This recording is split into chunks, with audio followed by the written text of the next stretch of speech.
जोहार झारखंड में हूं संतोष गंगवार। बुलेटिन की शुरुआत करेंगे सबसे महत्वपूर्ण खबर के साथ। चक्रधरपुर रेल मंडल में आज फिर ट्रेन पर पथराव की घटना हुई है। टाटा से ब्रह्मपुर जा रही वंदे भारत ट्रेन पर चाईबासा और पांड्रा साली स्टेशन के बीच असामाजिक तत्वों ने पथराव किया। इससे ट्रेन के कोच नंबर E1 के 41 और 42 नंबर सीट का खिड़की का शीशा टूट गया। हालांकि शीशा पूरा नहीं टूटने से पत्थर अंदर नहीं गया, जिससे किसी यात्री को भी कोई चोट नहीं लगी। लेकिन ट्रेन पर पथराव से यात्रियों में कुछ देर के लिए दहशत का माहौल बना। पथराव की यह घटना चाईबासा और पांड्रा साली स्टेशन के बीच में पोल संख्या 309/07 के पास घटी है। फिलहाल आरपीएफ और जीआरपी घटना की जांच पड़ताल कर रही है। खबर लातेहार से, जहां डबल मर्डर से हड़कंप मच गया। छिपा दोहर थाना क्षेत्र के गणेशपुर गांव की पूरी घटना, जहां सन की पति ने शराब के नशे में पत्नी और 3 साल के बेटे की बेरहमी से हत्या कर दी। बताया जा रहा है कि मोहनलाल उरांव पर पत्नी सोना मुनी से शराब पीने को लेकर विवाद हुआ। इसी दौरान आरोपी ने घर में रखे करीब 10,000 रुपए फाड़ दिए और घर में रखी लोहे की रॉड से हमला कर दोनों की मौके पर ही मौत हो गई।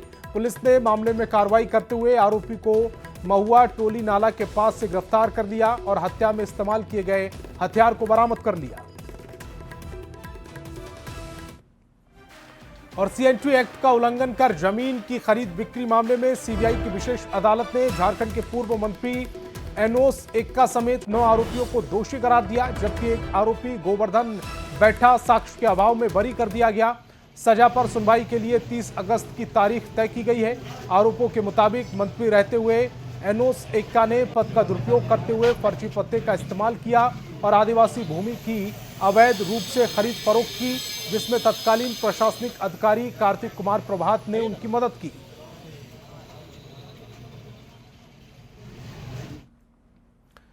और बीजेपी प्रदेश अध्यक्ष बाबूलाल मरांडी के नेतृत्व में बीजेपी के एक प्रतिनिधि मंडल ने राज्यपाल संतोष गंगवार से मुलाकात की। सूर्या हंसदा एनकाउंटर और नगड़ी में प्रस्तावित PIMS 2 के मामले को लेकर ज्ञापन सौंपा।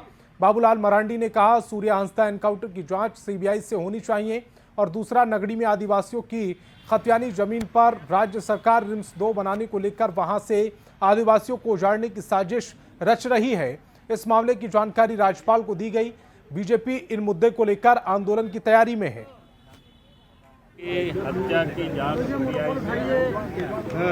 और दूसरा मामला नगड़ी में जहां आदिवासियों की खतियानी जमीन रईती जमीन पर सरकार जोर जबरदस्ती PIMS 2 बनाने के षड्यंत्र कर वहां से आदिवासियों को उजाड़ने की जो साजिश कर रही है, उसको लेकर के भी हम लोग आज यानी 2 मुद्दों को लेकर के मिले।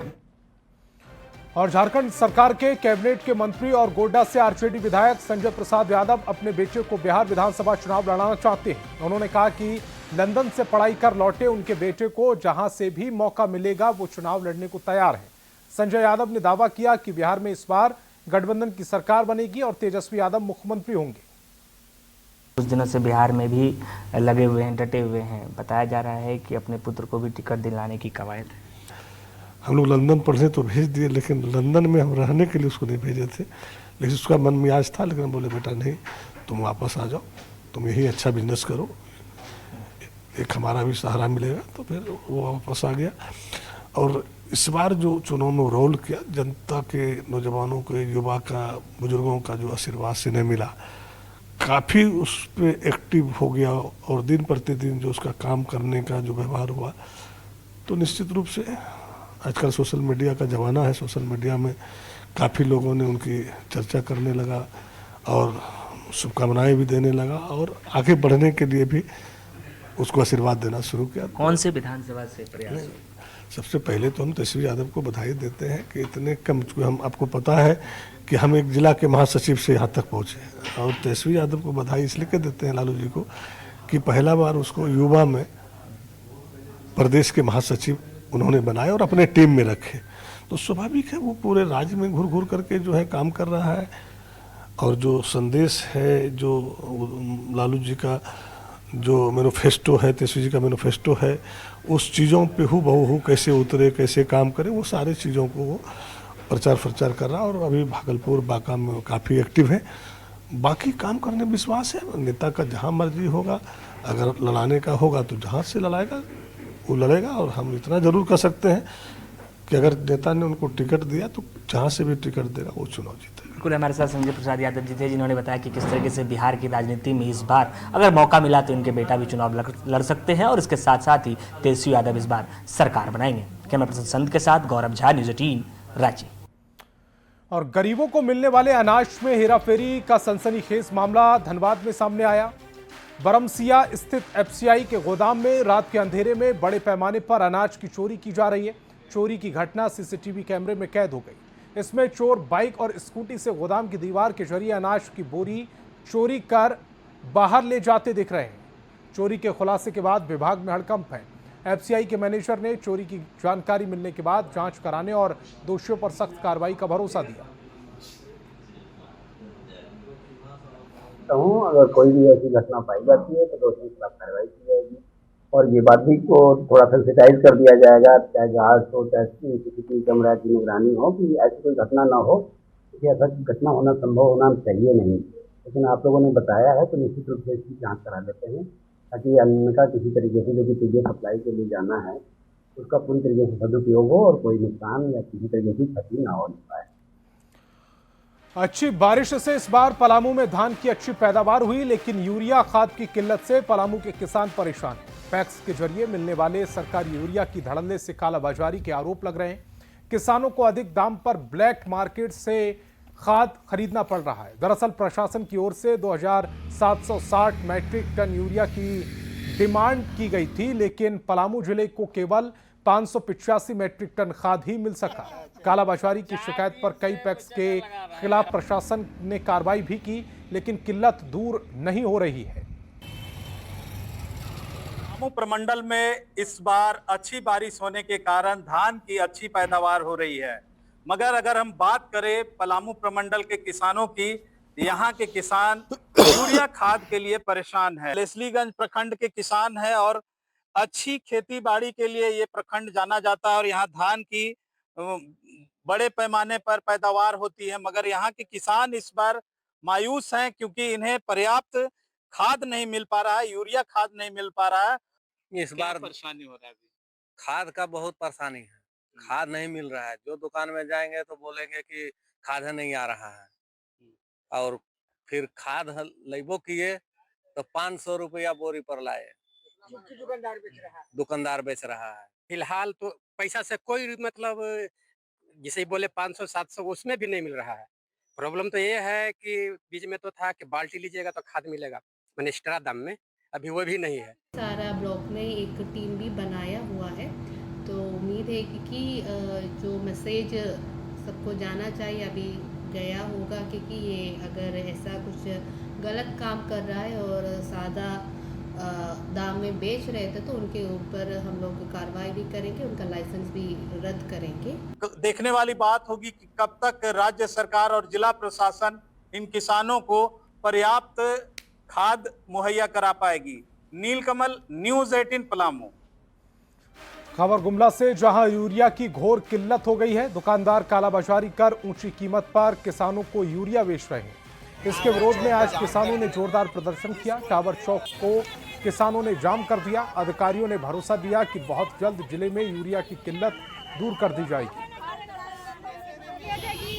हम लोग 6 बजे बिना खाने पीने यहाँ पर आ रहे हैं और गाड़ी भाड़ा हम लोग का सुबह से शाम तक ऐसे ही पड़े हुए हैं। गाड़ी भाड़ा तो लगता ही है हम लोग का, पुल तो नहीं मानेगा। यूरिया भी नहीं मिल रहा है, आ रहा है गुप्त रूप से भी चला जा रहा है, हम लोग को पता नहीं चल रहा है। वो भी यूरिया मिल रहा है 800-900 मिल रहा है। ऐसे में हम लोग कैसे खेती कर सकते हैं और ऐसे में हम लोग कैसे अभी उसमें काम करेंगे, कैसे डाल सकते हैं कि हम लोग सही है उसको फसल कैसे उपजा सकते। और जमशेदपुर के ट्वेल्को के घोड़ा बांधा फुटबॉल मैदान में दिवंगत मंत्री रामदास सोरेन का श्राद्ध कर्म आयोजित किया गया, जिसमें राज्यपाल के साथ ही मुख्यमंत्री हेमंत सोरेन, विधायक कल्पना सोरेन ने श्रद्धा सुमन अर्पित किए। झारखंड के पूर्व मुख्यमंत्री रघुवर दास ने भी रामदास सोरेन को श्रद्धांजलि दी। दिवंगत रामदास सोरेन को श्रद्धांजलि देने कई विधायक, बीजेपी सांसद विद्युत वरण महतो समेत कई मंत्री भी पहुंचे। इस मौके पर हजारों समर्थक भी मौजूद रहे और अपने नेता को आखिरी जोहार कहा। श्रद्धांजलि हमारी ओर से, और हम ईश्वर से कामना करते हैं कि उनके दिवंगत आत्मा को शांति मिले और इनके परिवारजनों को इस कठिन घड़ी में संबल प्रदान मिले। रामदास जी एक सरल व्यक्ति थे, संगठन का एक सच्चा सिपाही थे, आंदोलनकारी थे। आज हमारे बीच नहीं है। कोल्हान क्षेत्र के लिए एक अपूरणीय क्षति है जिसको हम लोग भरपाई नहीं कर पाएंगे। रामदास सोरेन जी का न रहना अपूरणीय क्षति है, न सिर्फ हमारी पार्टी के लिए बल्कि पूरे झारखंड के लिए। तो जनता की आवाज़ थी, गरीब गुरबा दुखी लोगों के बात को सदन तक पहुंचाते थे, पार्टी तक पहुंचाते थे। विश्व गुरु के सबसे अगर कहें तो सबसे विश्वसनीय साथियों में से अगर शुमार किया जाए तो स्वर्गीय रामदास सोरेन जी को हमने 1 महीने के अंदर खो दिया। आज हमारे बहुत साथी हमारे बीच में नहीं है, एक साथी ये भी छूट गए, लेकिन इसका व्यवहार और व्यक्तित्व तो काफ़ी अच्छे थे, कभी धनी थे व्यवहार के मामले में। रंगदारी मामले में धनबाद सिविल कोर्ट में सांसद ढुल्लू महतो पेश हुए। सुनवाई में अदालत ने सभी गवाहों के बयान दर्ज किए। अपनी सुनवाई में अदालत की ओर से फैसला सुनाने की संभावना है। शिकायतकर्ता रियाज कुरैशी ने सांसद पर कथित तौर पर रंगदारी मांगने का आरोप लगाया था।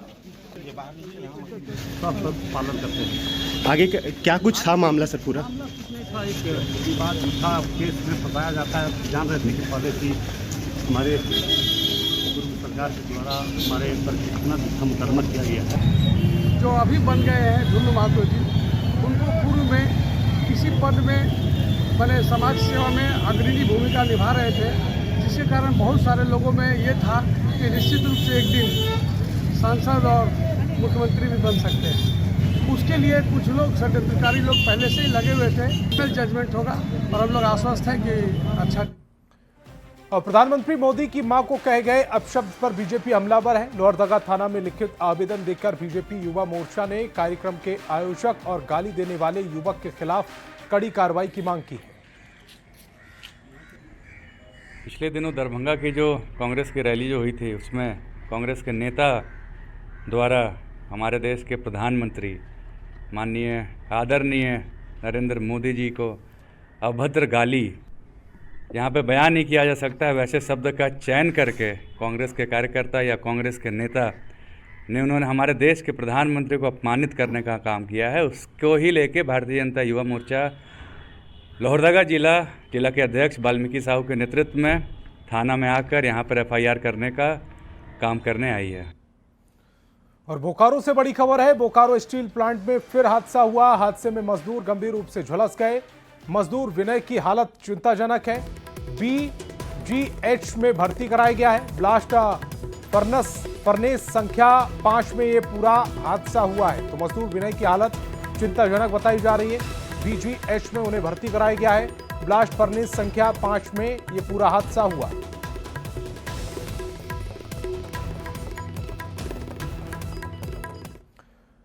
धनबाद जिला टास्क फोर्स और माइनिंग टास्क फोर्स की संयुक्त टीम ने कुजामा और KOCP कोल डंप की जांच की। इस दौरान BCCL माइंस और आउटसोर्सिंग कंपनी में चलने वाली छोटी बड़ी गाड़ियों के कागजात की जांच की गई।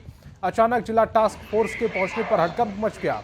इस दौरान करीब 50 गाड़ियों के कागजात की जांच की गई और कागजात की कमी सामने आने पर 7 ट्रक को सीज कर थाने लाया गया। DTO ने बताया कि करीब 1 लाख रुपए का फाइन भी करा गया है। साथ ही कागजात की जांच के बाद आगे की कार्रवाई की जाएगी। मोटर व्हीकल अधिनियम जो मोटर व्हीकल एक्ट 1988 के अंतर्गत उल्लंघन पाया गया है, उसी के क्रम में बहुत कम से कम 50 गाड़ियों का हम लोग ने जांच किया। 1 लाख के करीब ऑनलाइन फाइन किया गया है और लगभग 7 गाड़ियों को, जिसमें टैक्स फेल है, इंश्योरेंस फेल है, पॉल्यूशन फेल है, फिटनेस फेल है या कुछ और इश्यूज़ है, उनको हम लोग ने थाना में सीज किया। उनका गाड़ी का पेपर का जांच होगा और उसके उपरांत उस पर कार्रवाई। महाराष्ट्र के तर्ज पर जमशेदपुर के कदमा में गणेश मेले का आयोजन किया जाता है। 15 दिन तक चलने वाले गणेश पूजा मेले में पहली बार विदेश की तर्ज पर जलपरी लोगों के बीच आकर्षण का केंद्र रही। विदेश से आई युवती जलपरी के रूप में पानी में अलग अलग करतब दिखा रही है और लोगों के लिए आकर्षण का केंद्र बनी हुई है। जायजा लिया संवाददाता आशीष तिवारी ने।